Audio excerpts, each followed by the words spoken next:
नऊ नाण्यांच्या मुद्द्यावरून शिर्डीचं वातावरण ढवळून निघालेलं आहे. ग्रामस्थ आक्रमक झालेले आहे.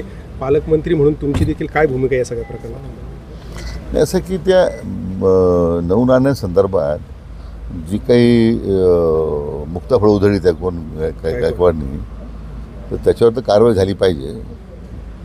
ग्रामस्थांच्या ज्या भावना आहेत त्या भावनेशी मी 100% सहमत आहे. मला वाटतं हे जे बाबांच्या मला वाटतं नाण्याखाली काही लोकांनी बऱ्याच वर्ष धंदा केला आहे आणि आता ती जी मुक्त त्या मिळालेल्या पैशाचं मला वाटतं त्यावरती मुक्तफळ उधळली जात आहेत. निश्चितपणे कारवाई झाली पाहिजे. शिंदे फॅमिलीचं म्हणणं आहे की पुरातत्व विभागाकडून याची सगळी चौकशी व्हायला पाहिजे. दोन्ही पक्षाच्या वतीने जी नाणी आहेत म्हणजे जवळपास 22 नाणी झाली, वाटतं ती हिस्टॉरिकल डिपार्टमेंटकडून त्याची पूर्ण चौकशी झाली. नाही, असं आहे की कोणीतरी येऊन काही नाणं दाखवायचं आणि बाबांचं वगैरे आहे असं त्या नावाचा गैरवापर करायचा, तर तिथं कोट्यावधी भाविकांचा तो याचा श्रद्धास्थान आहे साईबाबा, तो त्या भाविकांचा अवमान केल्यासारखा आहे. म्हणून त्या नाण्यांची निश्चितपणे मला वाटतं प्रवर्तन खात्याकडे जमा करून त्याची शहानिशा करून घ्यावी किंवा आणखीन कुठली यंत्रणा असेल त्याच्याकडून शहानिशा करून घेतली पाहिजे. परंतु तात्काळ ह्या संदर्भात त्यांनी जे वक्तव्य केलेलं आहे विशेष करून त्याच्यावर थेट मला वाटतं ताबडतोब गुन्हा नोंदवून कारवाई झाली पाहिजे. जिल्ह्यामध्ये युरियाचा मोठा तुटवडा आहे. शेतकरी राहावं लागतं. एका आधार कार्डावर एकच युरियाची गुणी दिली जाते. नाही, हे युरियाची स्थिती खरं म्हणजे युरियाचा पुरवठा मोठ्या प्रमाणात आहे, परंतु कुठे मग तो मध्यंतरी कुठे घोटाळा होतो.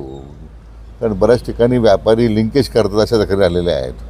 लिंकेजच्या जो लिंकेज पर्यंत शेतकरी मान्य करेल त्याला युरिया मिळतो. याची संदर्भात काल मंत्रिमंडळात चर्चा झाली आणि त्याच्यावर कठोर कारवाई झाली पाहिजे. अशा साठेबाजांविरुद्ध, शेतकऱ्यांची फसवणूक करण्याविरुद्ध अशा पद्धतीच्या सूचना दिलेल्या आहेत. तरी पण आम्ही काही काय चौकशी करू आपण. एकदा शेतकऱ्यांना मोठ्या प्रमाणात पुरवठा होईल आणि मी आता स्वतः जिल्हाधिकारी महोदयांना मी सूचना करणार आहे की याच्यात त्यांनी स्वतः लक्ष घालावं. शनी शिंगणापूर अपहाराचं जे आहे सगळं प्रकरण, याचा तपास कुठपर्यंत आलेला आहे आणि कर्मचाऱ्यांच्या खात्यावर कोट्यवधीची रक्कम देखील आढळून आलेली आहे आणि मला वाटतं आता गुन्हा नोंदवलेला आहे, चौकशी चालू आहे. आता शनिदेवाच्या देवताच्या नावाने ज्यांनी काही पैसा मिळवला असेल तर त्यांना आता मला वाटतं शनिदेवच शासन करायला लागलेलं आहे, करणार आहे. पण त्या भीतीपोटी काही लोक आत्महत्या करत आहेत. मला वाटतं शेवटी आपली आत्महत्या करून आपली जबाबदारीतून ते कसे मुक्त होतील. त्यांना माझी या अशा पद्धतीने आपलं कुटुंब उद्ध्वस्त करून काही लोक जर अशा पद्धतीने भ्रष्टाचार केला तर तुम्ही केला नाही म्हणता तर सामोरे जा ना. आत्महत्येचं उत्तर नाही, परंतु चौकशी निश्चितपणे निष्पक्षपाती होणार आहे.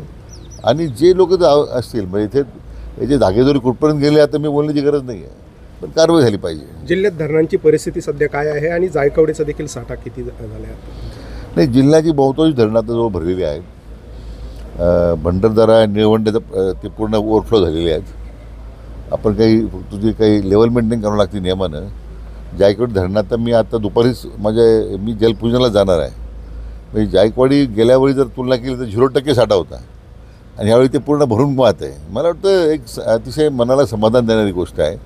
आणि आज सगळे शेतकरी वर्गामध्ये नगर, नाशिक किंवा संभाजीनगरमध्ये, मराठवाड्यामध्ये पूर्ण लोकांच्यामध्ये एक शेतकऱ्यामध्ये समाधान आहे. लसीकरण झालं होतं, मात्र काही ठिकाणी पुन्हा जनावर दागवल्याची माहिती आली आहे. आता तालुक्यात देखील 12 जनावर दागवली, त्यामध्ये दाड येथील पशु वैद्यकीय अधिकाऱ्यांना बडतर्फ करण्यात आलं आहे की नाही? असं मी स्वतः चौकशी केली होती तशी. म्हणजे लंपीच्या आजारामध्ये एवढी आज संवेदनशील राहणं हे निश्चितच बरोबर नव्हतं. आणि आपण BVC डॉक्टर दिलेले आहेत तिथं.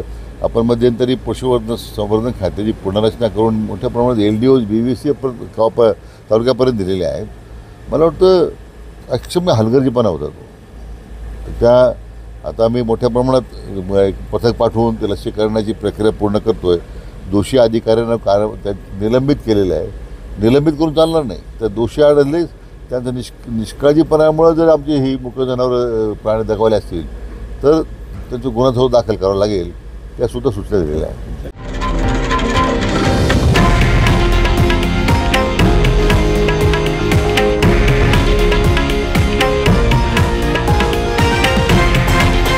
हे आहे देशातील नंबर 1 न्यूज नेटवर्क आणि आपण पाहत आहात TV9 मराठी, एकमेव